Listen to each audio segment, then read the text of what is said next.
नमस्कार दोस्तों, मैं संजय कुमार और आज आपके सामने एक नए टॉपिक के साथ हूँ। ये आज का जो टॉपिक है वो केदारनाथ धाम यात्रा पर आधारित है और इसी साल 2023 के दशहरे के छुट्टी में मैं केदारनाथ धाम की यात्रा पर गया था और उस यात्रा के क्रम में मेरा क्या अनुभव रहा उस पर मैं विशेष करके अपने अनुभव आपके साथ शेयर करना चाहता हूँ। और मैं इसमें अभी आपको पूरा डिटेल्स मैं नहीं दे रहा हूँ कि हाँ कि वहाँ कैसे पहुँचा, किस तरह से यात्रा किया, फिर उधर से कैसे रिटर्न हुआ, इन सब वृत्तांत पर मैं नहीं जाकर यहाँ मेरा क्या अनुभव रहा, इन सब बातों से मैं आपको रूबरू कराना चाहूँगा। हो सकता है कि मेरे अनुभव से आप को कुछ मिले और उस पर आपकी जो प्रतिक्रिया हो तो उससे मुझे भी कुछ जानने का और अवसर मिल जाए। इसी को ध्यान में रखकर मैं अपना अनुभव आपके साथ शेयर करना चाहता हूँ कि मुझे क्या अनुभव हुआ। तो मित्रों, मैं जब उस यात्रा पर निकला तो सबसे पहले वहाँ जो चढ़ाई स्टार्ट होती है वो है गौरी कुंड। गौरी कुंड से केदारनाथ धाम की यात्रा स्टार्ट होती है और वहाँ पर एक कुंड है जो गर्म पानी का स्रोत है, तो लोग उसी में स्नान करके निकलते हैं। और स्नान नहीं भी कर रहे हैं तो उसका पानी छिड़क लिया या इस तरह के जो भी है उनकी मान्यताएं हैं अपनी, और वहाँ से यात्रा प्रारंभ होता है। और यात्रा का जो पूरा मार्ग है वो पूरी तरह से समझिए कि हिमालय पहाड़ का एक बड़ा ही मनोरम दृश्य। ऊपर से केदारनाथ धाम से ही मंदाकिनी नदी निकलती है और पूरे रास्ते में वो आपको मंदाकिनी नदी आपको मिलेगी और बीच बीच में काफ़ी झरने जो उन्हीं पहाड़ों से निकल के गिर रहे हैं और फिर मंदाकिनी नदी में मिलते जा रहे हैं। और जब आप चढ़ाई पर जा रहे हैं तो पहाड़ पूरी तरह से मतलब कि जंगलों से भरा हुआ है, हरे भरे पेड़ पौधे हैं। रास्ते में आपको खाने पीने के सामान भी मिलते हैं, कुछ कुछ जगहों पर आपका चाय वगैरह या मैगी वगैरह ये खाने का चाहे बैठने का जगह बना हुआ है। लेकिन फिर भी यह जो है पूरी तरह से अभी तक विकसित नहीं हो पाया है और चढ़ाई जो है वो बड़ी खड़ी है और कठिन चढ़ाई। अब यहाँ पर मैं जो रास्ते भर चलता रहा और उसमें मैं जो लोगों को देख रहा था और उनको देखने के बाद मेरे अंदर जो भाव आ रहे थे उन सब चीज़ों को ही मैं आपके साथ साझा करना जा रहा हूँ। तो मैं वहाँ देखा कि केदारनाथ धाम पर जो भी यात्रा कर रहे हैं लोग वो मुख्यतः 3 प्रकार के, उनमें से एक प्रकार के ऐसे लोग हैं जो हिंदू धर्म और सनातन धर्म में मतलब पूरी तरह विश्वास करते हैं और उनके पास कोई तर्क लॉजिक का कोई स्थान नहीं है। वो जैसा मानते आ रहे हैं, जैसा सुनते आ रहे हैं, उसके अनुसार से वो अपना काम कर रहे हैं। और इस क्रम में हमें ऐसा देखे कि बहुत से ऐसे बुजुर्ग थे जो चल नहीं सकते थे तो उनको पिट्ठू या पालकी इस तरह के चीज़ों पर उनको रख कर और 4-5 आदमी मिलके उनको ढो रहे थे। तो उसके पीछे उनकी एक मान्यताएं हैं कि केदारनाथ धाम की यात्रा करने से उनके जीवन में कुछ बदलाव आएगा, इस तरह की कुछ उनकी मान्यताएं हैं, तभी तो वो जा रहे हैं। नहीं तो जब हम जाने में सक्षम नहीं हैं तो फिर जाने का तो कोई मतलब है नहीं, लेकिन फिर भी जा रहे हैं। तो उनकी एक कैटेगरी उन तरह के लोगों की है कि नहीं, उनको लग रहा है कि नहीं कि हम दर्शन करने से ही हमें कुछ ऐसा कुछ प्राप्त हो सकता है, तो इसके लिए वो इस यात्रा पर जा रहे हैं। और दूसरे किस्म के जो लोग हैं, और इनकी जो है अपना हिंदू धर्म और सनातन धर्म पर पूरी आस्था है। दूसरे तरह के जो लोग होते हैं वो उनमें से वे लोग हैं कि जिनको सोशल मीडिया पर बहुत ज़्यादा एक्टिव है और उनको हिंदू और सनातन धर्म पर भी पूरा विश्वास है, और वो इस चीज़ को अनुभव के साथ साथ इसको सोशल मीडिया पर भी डालकर और अपना एक समाज में एक अपना एक प्रेजेंस दिखाना चाहते हैं कि देखिए भाई कि हम भी हिंदू हैं, सनातन हैं, और मैं इस यात्रा पर मैं गया और मैं ये दर्शन किया।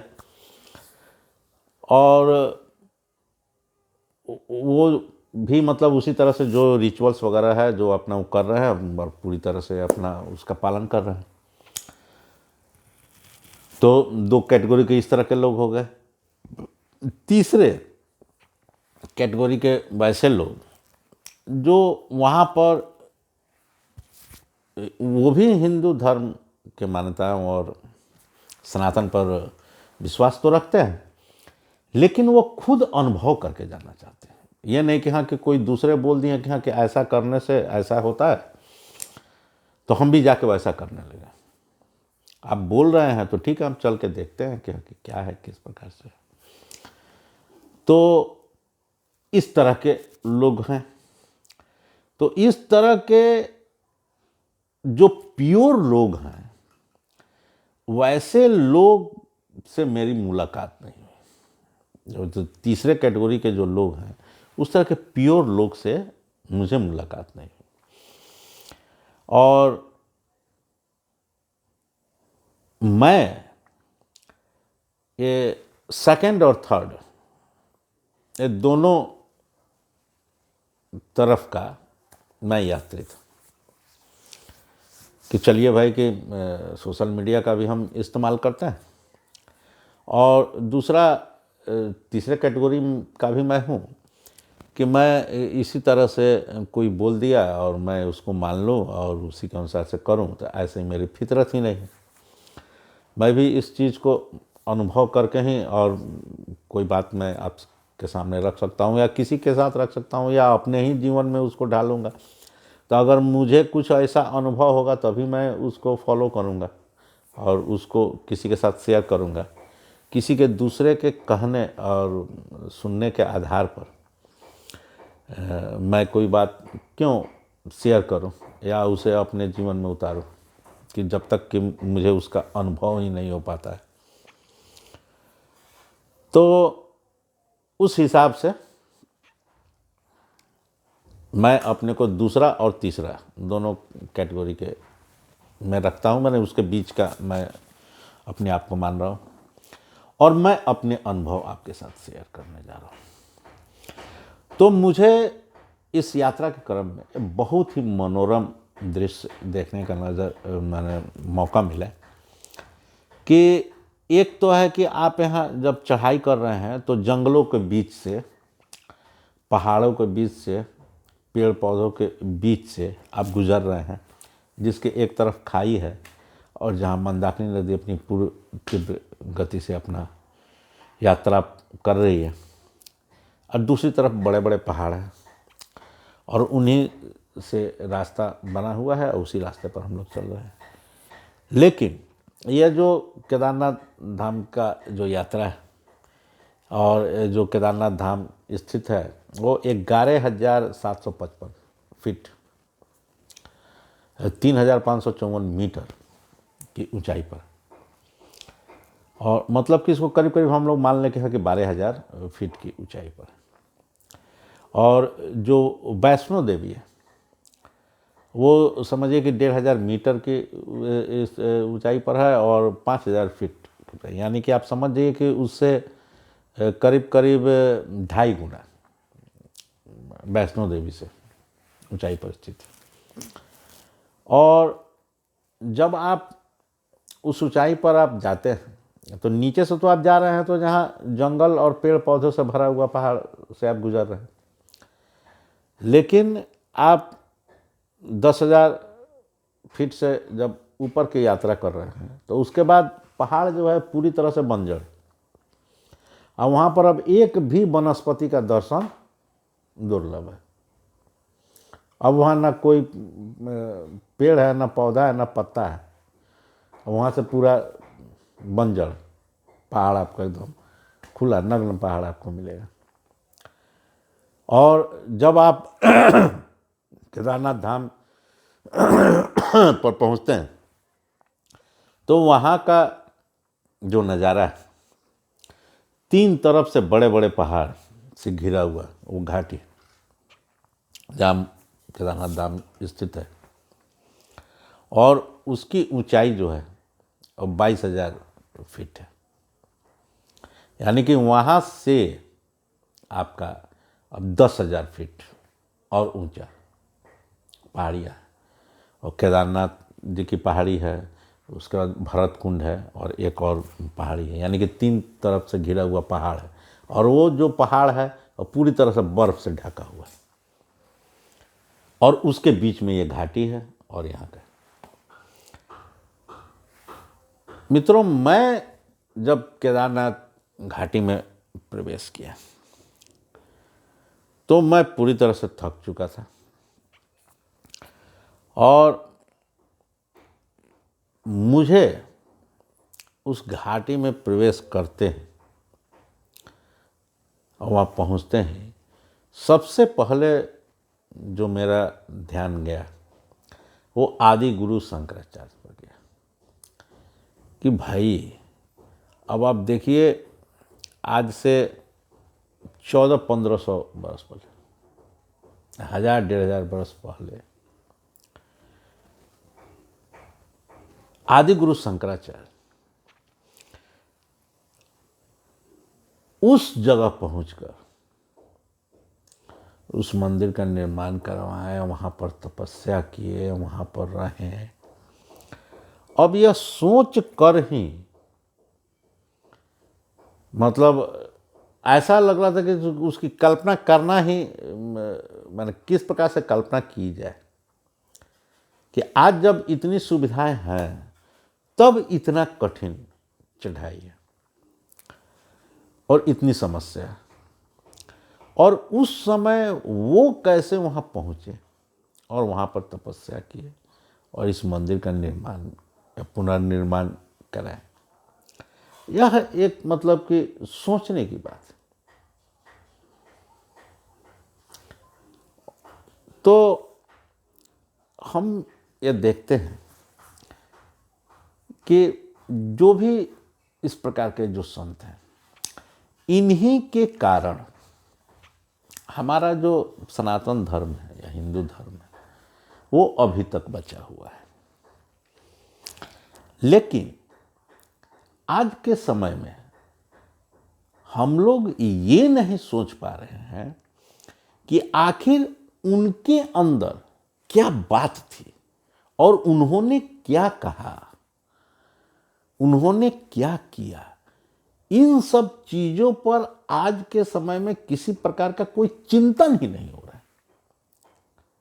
अब आप देखिए कि जो आदि गुरु शंकराचार्य हैं, उन्होंने ब्रह्म सूत्र पर अपनी भाष्य लिखा, उन्होंने गीता पर भाष्य लिखा, और वेदांत यानी उपनिषदों पर भी अपने भाष्य लिखा, और इतने प्रकांड विद्वान थे। और उनका जो है शास्त्रार्थ बिहार में मंडन मिश्र और उनकी पत्नी भारती, के साथ हुआ था, और उस शस्त्रार्थ में उन्होंने विजय प्राप्त की थी। और मंडन मिश्र और भारती जी जो थी वो बौद्ध धर्म के बहुत बड़े विद्वान थे, और उन्होंने शस्त्रार्थ में उन्हें परास्त किया। तो आखिर कौन सी बात पर, किस तरह का शस्त्रार्थ हुआ था, किस टॉपिक पर चर्चाएं हुई थी? आज के समय में आज के युवा को इस सब चीज़ से मतलब ही नहीं है। अब भाई अब वो सोच रहे हैं कि हाँ कि अभी शंकराचार्य मंदिर बनवा दिए, तो मंदिर बना तो इसी तरह से वहाँ पर अब जल चढ़ाया जा रहा है, उसको छू लिया जाएगा, उसको देख लिया जाएगा, वहाँ प्रणाम कर लिया जाएगा, उसका दर्शन हो जाएगा, तो इनसे ये मिल जाएगा, वो मिल जाएगा, ऐसा हो जाएगा, वैसा हो जाएगा, ये अपना समझ। लेकिन जो उसका ओरिजिनल ज्ञान है, इससे कोई मतलब ही नहीं। पहले के समय में आपको, चाहे आज के ही समय में, हिंदू धर्म में संत की पदवी उन्हें ही दी जाती है जो इन तीनों चीज़ों पर जिनका पूर्ण कमांड है, ब्रह्मसूत्र, गीता और उपनिषद यानी वेदांत, इन तीनों पर जिनका अपना भाष्य हो, उन्हीं को संत की उपाधि दी जा सकती है। और वो उनको ही अधिकार है कि वो किसी भी ग्रंथ की व्याख्या करें, बाकी दूसरे किसी को नहीं है। आज के डेट में आप देखिए, कोई भी आदमी मानस पर चर्चा कर रहा है, कोई भी आदमी भागवत पर चर्चा कर रहा है, उसको खुद पता नहीं है, ना ब्रह्मसूत्र जान रहा है, न गीता को समझ रहा है, ना उपनिषद को समझ रहा है, और भागवत पर चर्चा करते चल रहा है। तो वो ऐसे व्यक्ति जो व्याख्या करेंगे और उनको जो सुनेंगे, वे अब किस प्रकार के होंगे सो आप समझ सकते हैं। आज के डेट में, वर्तमान समय में, एकमात्र इस कैटेगरी पर उतरने वाले संत हैं श्री राम भद्राचार्य जी महाराज, जिनका कि इन तीनों चीज़ों पर भाष्य है और तीनों पर कमांड है। तो आप, उनको अधिकार है कहा कि वो मानस पर चर्चा कर सकते हैं, वो भागवत पर चर्चा कर सकते, कुछ किसी चीज़ पर वो अपना चर्चा कर सकते, क्योंकि वो जान रहे हैं ना, सब चीज़ जान रहे हैं। और आज के समय में हम लोग क्या देख रहे हैं कि हम लोग जो कर्म कांड है उसे ही हम हिंदुत्व समझ लिए हैं, उसे ही हम सनातन समझ लिए हैं, और उसी को हम लोग मानकर और चल रहे हैं। भले ठीक है, एक पुनर्जागरण का काल चल रहा है, लेकिन पुनर्जागरण उस ज्ञान पर भी होना चाहिए कि आखिर जो आदि गुरु शंकराचार्य थे, आखिर उन्होंने किया क्या। उनका सिर्फ काम यही था कि केदारनाथ, बद्रीनाथ, द्वारिका,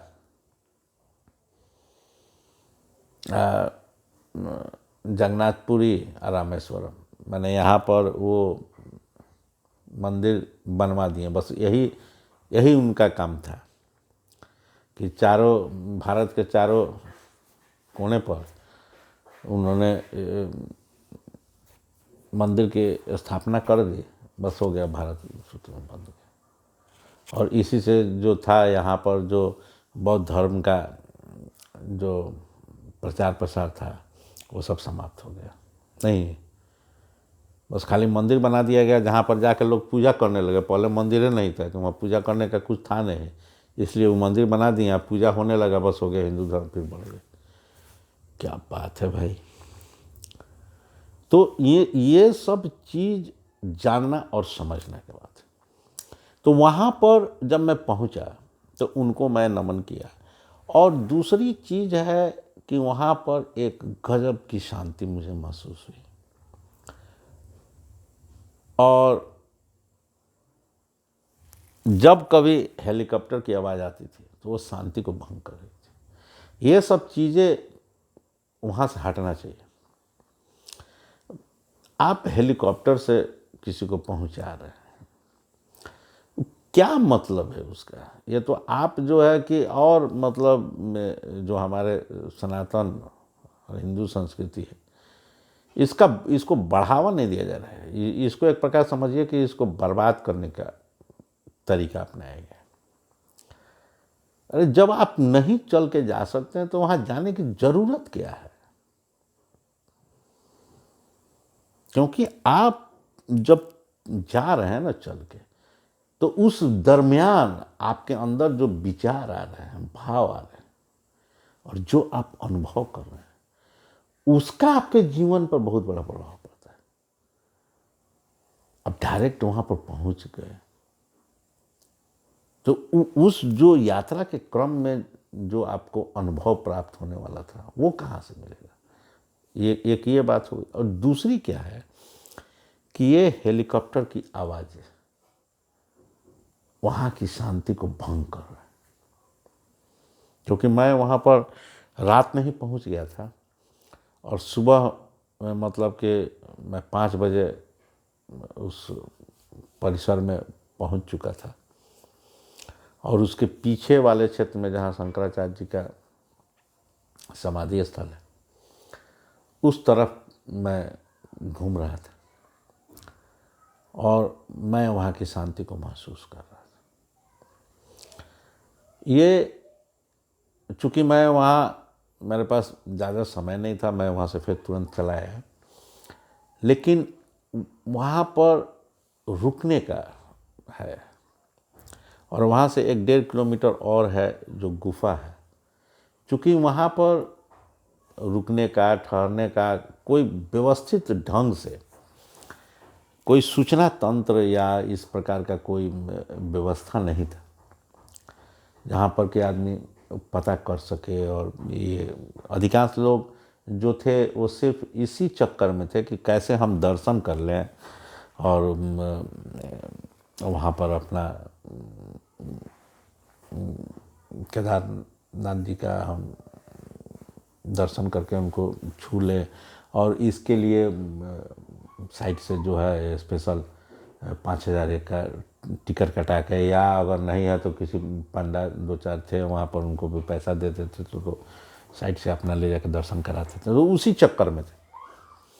मुझे कोई उस तरह का मिला नहीं। अगर मिल जाता तो मैं वहाँ रुकता, लेकिन उस तरह का मुझे कुछ पता नहीं चला, और सुबह का वक्त था और फिर मुझे रिटर्न भी होना था, तो मैं वहाँ से चला आया।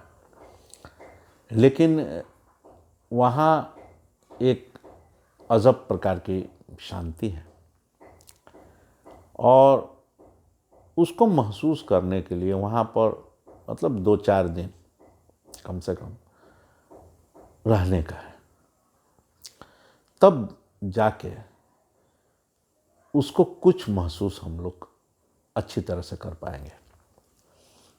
अगली बार अगर कभी मुझे जाने का मौका मिला तो अब मैं वहाँ पर 2-4 दिन रहने का मैंने पूरी तरीक़े से व्यवस्था करके ही जाऊँगा कि मैं वहाँ 2-4 दिन रुकूँ और उसको मैं महसूस करूँ। तो हमारे जो भी धाम है, अब वहाँ जो केदारनाथ धाम का जो शिखर है और वो जो ग्लेशियर है, वहीं से मंदाकिनी नदी निकलती है। तो हमारे जो भी धाम हैं वो आप देखिएगा कि जैसे कि बद्रीनाथ है तो वहाँ से अलकनंदा निकलती है, और वहाँ से कुछ ही दूरी पर है सरस्वती नदी में निकलती है, और सरस्वती नदी आके फिर अलकनंदा में मिल जाती है। तो अब यहाँ पर देखिए कि ऊपर में से मंदाकिनी नदी निकल रही है, और नीचे जो आप देख रहे हैं तो वहाँ गौरी कुंड है, तो वहाँ एकदम गर्म पानी का कुंड है। अब ये इस सब चीज़ का देखिए कि क्या है लॉजिक कि शिखर पर निकल रहा है जो कि एकदम बर्फ से पानी निकल रहा है, और नीचे जो है यहाँ पर एकदम गर्म कुंड विराजमान है जहाँ पर एकदम गर्म पानी निकल रहा है, लग रहा है जैसे खौल रहा है। तो आखिर ऐसा क्या है कि हम लोग के हिंदू धर्म में जितने भी हमारे तीर्थ स्थल हैं वहाँ पर इस तरह की अजब गजब चीज़ें। तो इन सब चीज़ों पर गहराई से अनुसंधान करने की ज़रूरत है, और मैं कोशिश करूँगा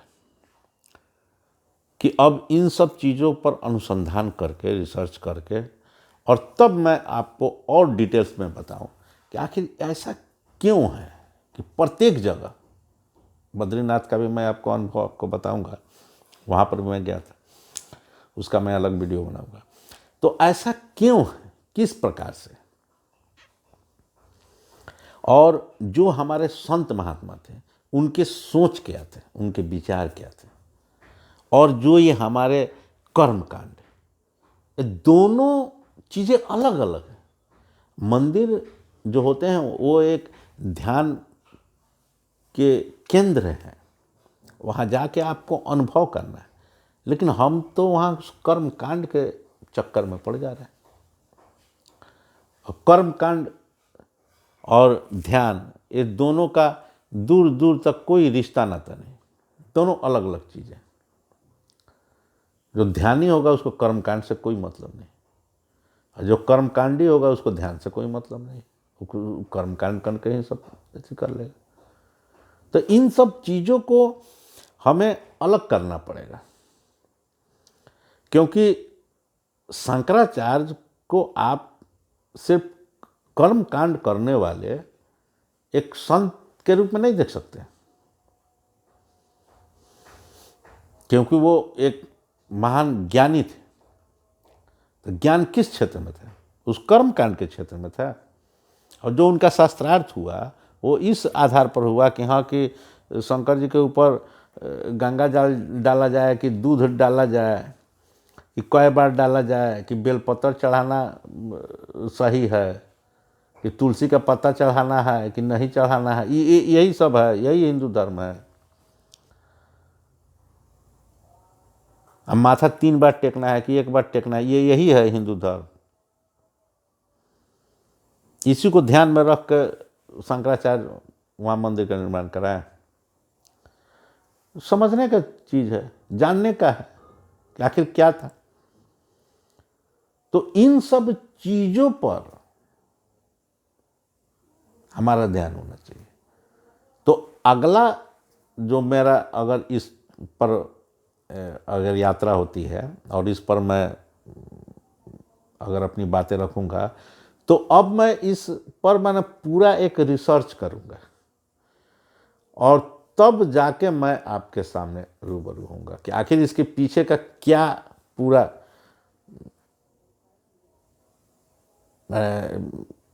रहस्य है।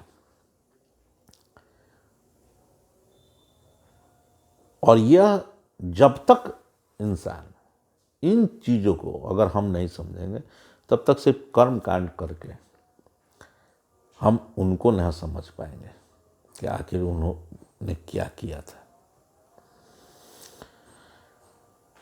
तो मैं अब इस वीडियो को यहीं पर समाप्त करूंगा, यह कहते हुए कि अमरनाथ की जो यात्रा है, अब जिस तरह से भी करें, जैसे भी सोच से करें, लेकिन एक बार इस यात्रा को जरूर करना चाहिए, क्योंकि एक अलग अनुभव आपको मिलेगा। चाहे आप जिस भी विचार से जाए, वो फर्क नहीं पड़ता है पहले कैटेगरी के हैं कि आप दूसरे कैटेगरी या तीसरे कैटेगरी के हैं, जो भी वहाँ जा रहे हैं उनको कुछ ना कुछ उनको अनुभव मिल रहा है।